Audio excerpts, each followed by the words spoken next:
चुनाव वर्धन यादव का चुनाव है। ये चुनाव पूरे बादशाहपुर गांव का चुनाव है, बादशाहपुर के बाजार का चुनाव है, 36 बिरादरी का चुनाव है। इस निर्णय के साथ इस पंचायत को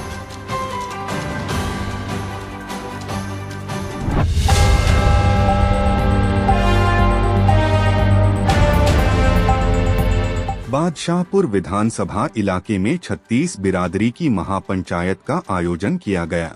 इस महापंचायत में सभी बुजुर्गों और नौजवान साथियों ने एकमत होकर कांग्रेस प्रत्याशी वर्धन यादव के पक्ष में मतदान करने का संकल्प लिया। महापंचायत में उपस्थित लोगों को संबोधित करते हुए वर्धन यादव ने कहा कि आप सभी लोगों ने मुझे उंगली पकड़कर चलना सिखाया। मेरी रगों में आपका खून दौड़ता है। मेरी 2009 में जो राजनीतिक शुरुआत हुई थी वो आपके बदौलत हुई थी और अब भी मैं आपके सहारे ही आगे बढ़ना चाहता हूँ। महापंचायत की समाप्ति पर सभी उपस्थित लोगों ने वर्धन यादव के समर्थन में मतदान करने का संकल्प लिया और इस दिशा में कड़ी मेहनत करने का आश्वासन दिया। महापंचायत ने यह साबित कर दिया कि समाज का हर वर्ग वर्धन यादव के नेतृत्व में विश्वास करता है और उन्हें आगामी चुनावों में समर्थन देने के लिए तैयार है। पहुंचे थे बादशाहपुर में महापंचायत का आयोजन किया गया, कैसा माहौल रहा, क्या आपने देखा? बहुत शानदार माहौल है। हमारे बादशाहपुर गांव की 36 बिरादरी ने आसपास के गांव के सरपंचों को, मौजूदा लोगों को मिला करके इस पंचायत का आयोजन किया और मुझे इस पंचायत का निमंत्रण दिया। निमंत्रण के तौर पर मैं अपने गाँव में आया, अपनों के बीच में आया और मैंने निवेदन किया कि भाई इस बार गाँव बादशाहपुर की लड़ाई है, गांव बादशाहपुर में टिकट आई है और हम सभी मिलकर के चुनाव लड़ें। तो पंचायत ने निर्णय लिया है कि आज के बाद ये चुनाव वर्धन यादव का चुनाव है।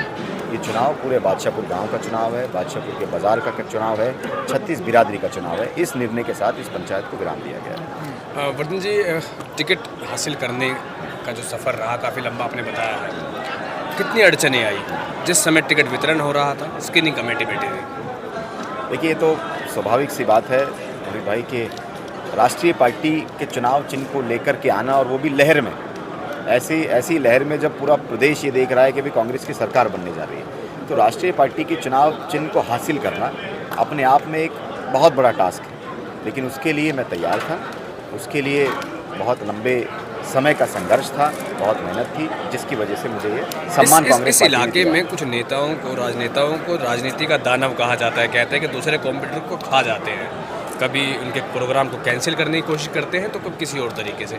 ऐसे में उन दानवों से अपने आप को कैसे बचाएंगे या उन दानवों का वध कैसे कर पाएंगे? और ये भी कहा जा रहा है कि आखिरी चुनाव लड़ने जा रहे हैं। देखिए, पहली बात तो मैं आपके सवाल का जवाब दूं कि मैं किसी का वध करने नहीं आया और ना ही मैं किसी की राजनीति को ख़त्म करने आया।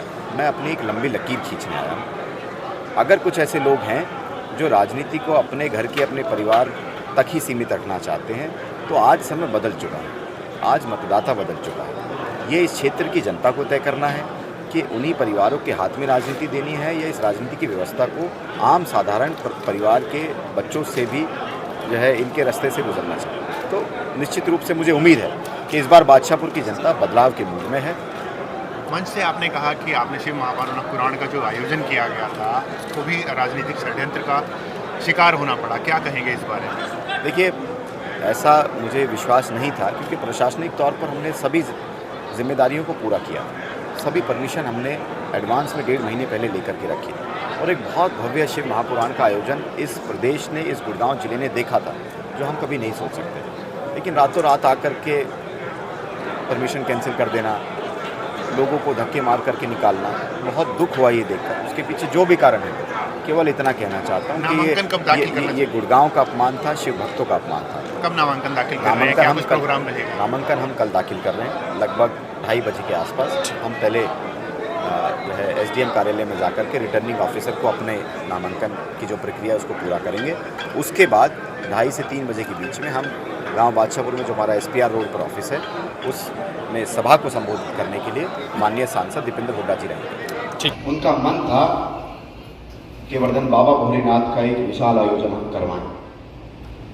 बहुत लंबा समय लगा क्योंकि पंडित जी का नाम बहुत बड़ा है।